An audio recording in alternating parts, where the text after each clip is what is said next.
alhamdulillah bisa ketemu karo dulur-dulur kudus khususnya Desa Temulus Kecamatan Monjero. apa? Monjero Menjobo iya Mojobo menjero alhamdulillah iso sowan rene Pak Klenteng iki dalam rangka acara apa Pak? Alah pesta rakyat ngono Pesta rakyat tegese seneng-seneng lewat Bapak Muhammad Sunawi selaku DPR leres Pak DPR leres DPR itu apa? DPR singkatan itu Loh, DPR? singkatannya DPR Lah kepanjangannya? DPR Loh.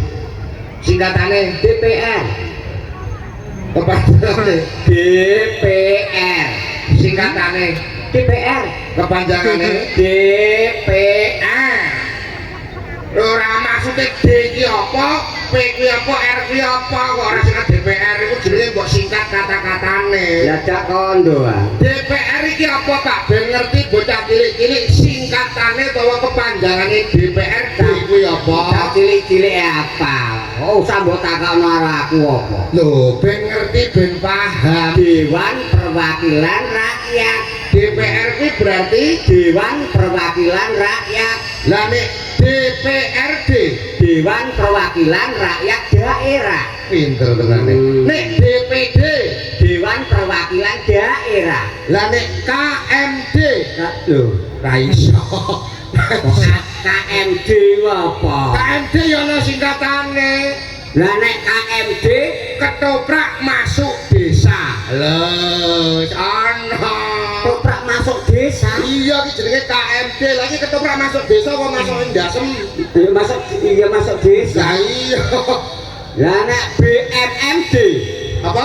BMMD Bu lho, ora ono. ana Ora ono kok BMMD ora ono. ante goblok are Goblok lah BMMD ki apa? bakul mremo masuk desa Nek TLK apa? telo Ah salah TLK kok telo. lah TLK apa Telek. Oh singkatan angger mangap ngono. lah kode kowe anggere pangan Berarti iso singkatan. iso Nek kepala desa ki disingkat apa, Pak? kades Apa? kades Kepala desa? kades Lah nek sekretaris desa? sedes Lah nek bendahara desa? des Lho wonge. kode diamo lah Apa kok bedes-bedes no? lah nek kowe bendahara desa Bendes. Wah, bedes bedes apa diem? Kaya ngawur ae. lah kowe sarekat ya apa Sarekat apa lagi bar tak omongno. lah sarekat apa sarekat apa sing paling penak Sarekat sing paling penak tetep Pak Lurah. lah Pak Lurah itu salah sithik wis dianu kok Lho kok ora penak piye? Pimpinan tertinggi. lah pimpinan apa Lho. Ketua alah pimpinan apa sing alah ngomong blas alah. Jenenge lurah tetep sing paling penak. ora iso Lah sarekat coba sing paling penak apa nek gak Pak Lurah? Pak Petengan Lho. Petengan kok penak apa? tugase lurah Ngelurahi wong sak desa. tugase carek Nyariki wong sak desa. tugase Petengan Ngetengi wong sak desa. ora kepenak ora Aneh ngetengi ora terus gawe hamil ora. ora Tegese musyawarah sak desa manggone ning Bapak Petengan, mergo sing cedhak karo RT RW. iya Ngono lho, goblok. Oh, nyatane goblok. kok aku main sepisan no kene padha bingung kok Bingunge bab apa wong dalane ya mbok. ora mikir dalane aku Lah perkara apa? dalan ana Sherlock kok Gayane koyo mudeng-mudeng Sherlock aja sekali-kali anu Sherlock.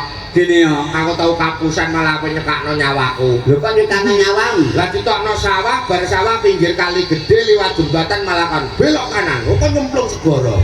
ngomong ngamuk Belok kanan, belok kanan. ora perkara dalane aku nduk Lah perkara apa, Pak? perkara nek nguyuh bingung Lah ya kok bingung wong lanang karek nganti ra. Lah nek aku teko esuk mau ya aku njaluk anu apa jadi pemberitahuane panitia. Njaluk ngomong utawa ngendikan karo Bapak panitia. Oleh mau ngomong piye? Lho niki Pak damelake cagak papat terus dikulungi layar karepe nek bocah lanang-lanang ora apa-apa. Ya. Nek bocah wedok ewuh lek Isin. Ya. Kaya main nepati lho. Heeh. Panitia takon jupuk cagak papat terus dikilungi layar mubeng ngono. Ya bener. Lho malah apik lho didelok kaya coblosan. Ngawur ning suasana dan tempat kondisinya cukup baik. Cukup baik. Hebat tenan nek Kudus manggono ketoprak nanggap ketoprak tempatnya ombo jembar. Iki perlu diapresiasi tenan. Bapak DPR iki wis ngerti nek ketoprak nggone kudu jembar niki nggone bakul jajan ana sing delok ya jembar ora kok maning desam. Lah gini yo. Munine pesta rakyat tok ketoprak panggunge ning tengah sawah. Diarjane ning kuburan. Udan sisan. Lah iki tengah sawah piye? Tapi kan dandane gak ning tengah kuburan. Ora. Lho, iki tengah sawah kan tengah galeng lho kene tengah sawah ngono kuwi nggonmu. Oh aku tahu dandan ketoprak ning nggonmu bar malah sawanen. Sawanen. Udan terus dandan ning kuburan. Oh aku bingung metu.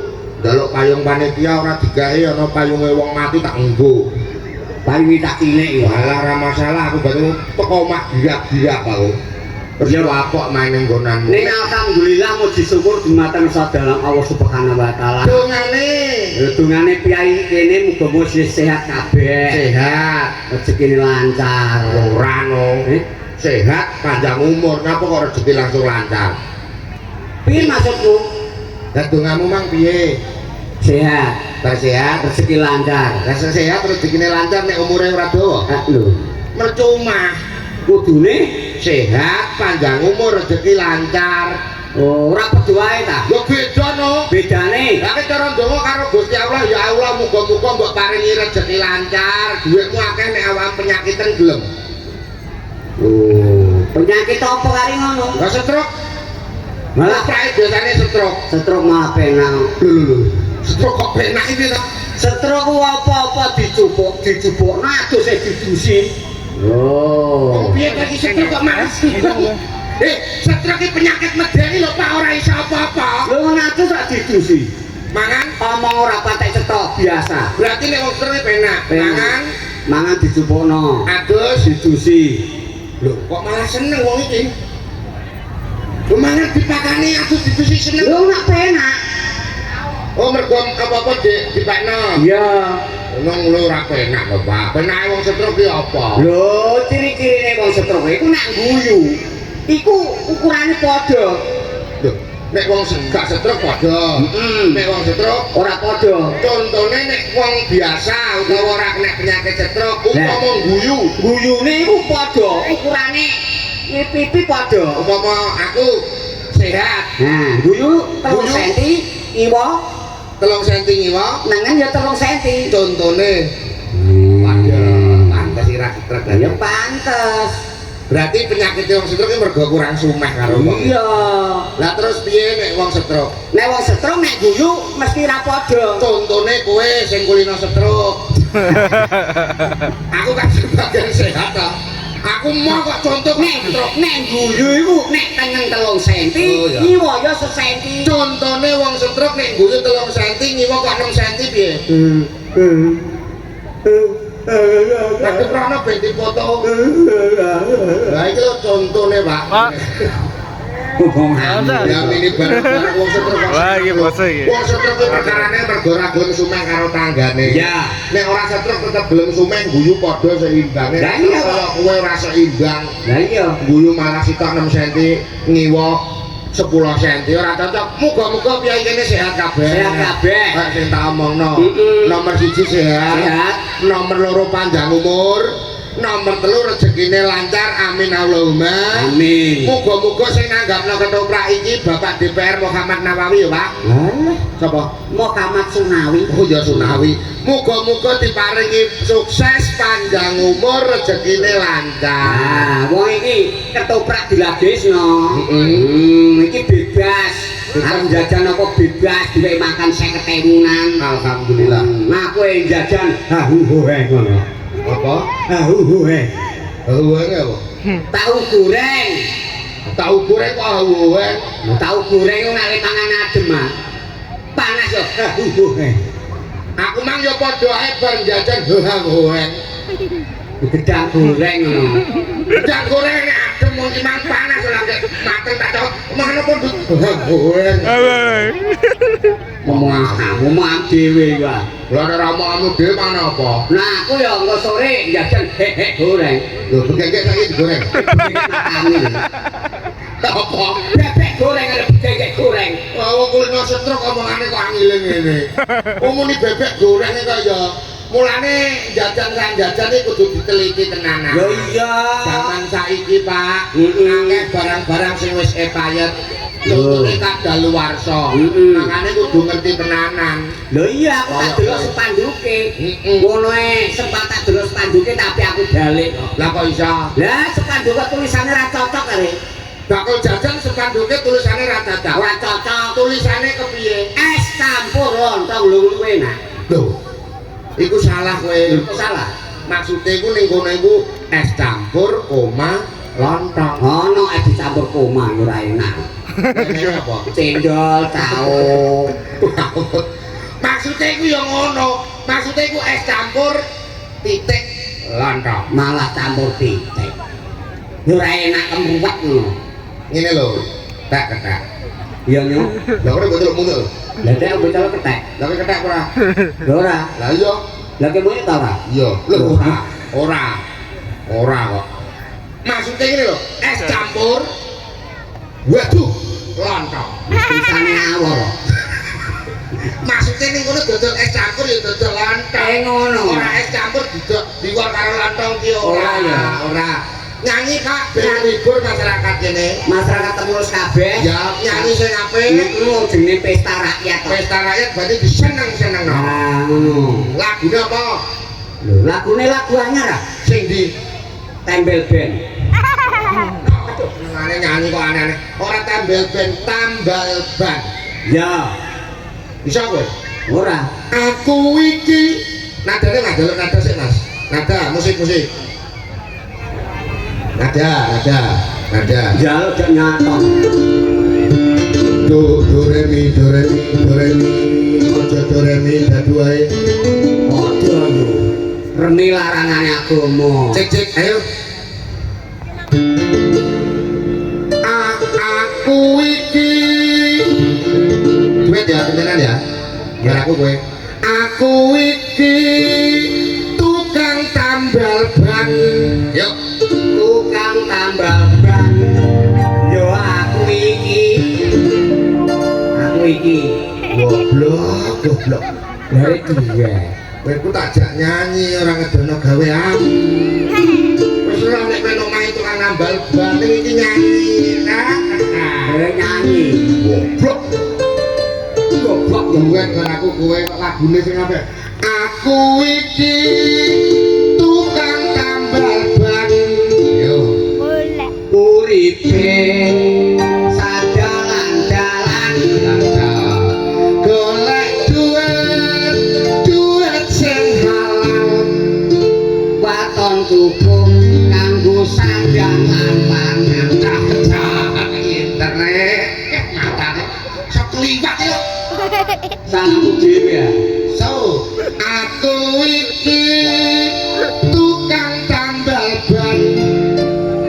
Rezekine untung-untungan Masuk wayah HP duit ning kandhangan. waya apes weten kukrasa troncongan. Masuk mak jedor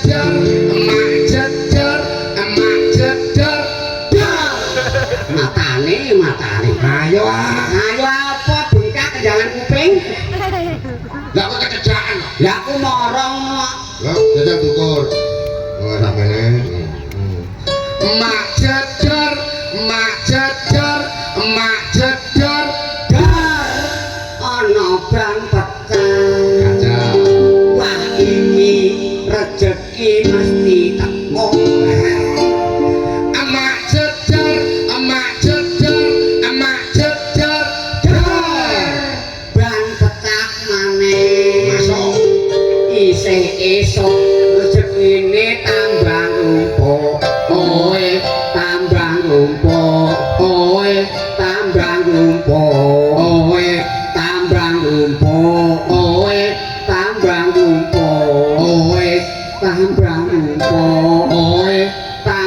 ngumpul owe tambah ngumpul owe tambah ngumpul owe tambah ngumpul arek wawe tenan penyanyi tenan tambal ban apa apa biru-biru ben seneng ya no penyanyi iya no nek sing nyanyi kowe sing delok malah do bali kok wis tuwa elak iki dijikono sing ganteng iki mau lagi bar tanggapan saka Jakarta lah iki langsung menyungkan waktu pentas ning Kudus iki artis saka Jakarta ya Mas Dodok Revan Saputra kon menghibur soalnya suaranya yang paling jos yuk bersama siswa budaya kita tampilkan salah satu artis ibu kota ada Mas Dodok Revan Saputra.